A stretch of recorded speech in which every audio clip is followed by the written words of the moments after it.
Tomboy, 6 na letra. Pero milyon ang umusga. Sila palagi ang iniinsulto at kinamumuhian ng ibang tao. Pinandidiriya na parang may virus na dala. Palaging binabato ng salita ng Diyos. Kesyo wala daw ginawa ang Diyos na kagaya nila.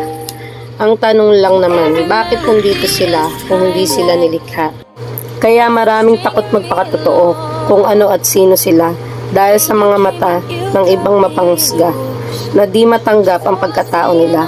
Maliman sa paningin ng iba na mahalin sila, pero ang masasabi ko lang at mapapatunayan sa inyo kung sino pa nga yung tunay na lalaki, sila pa yung irresponsable at sila pa yung walang bayag para pumamilya.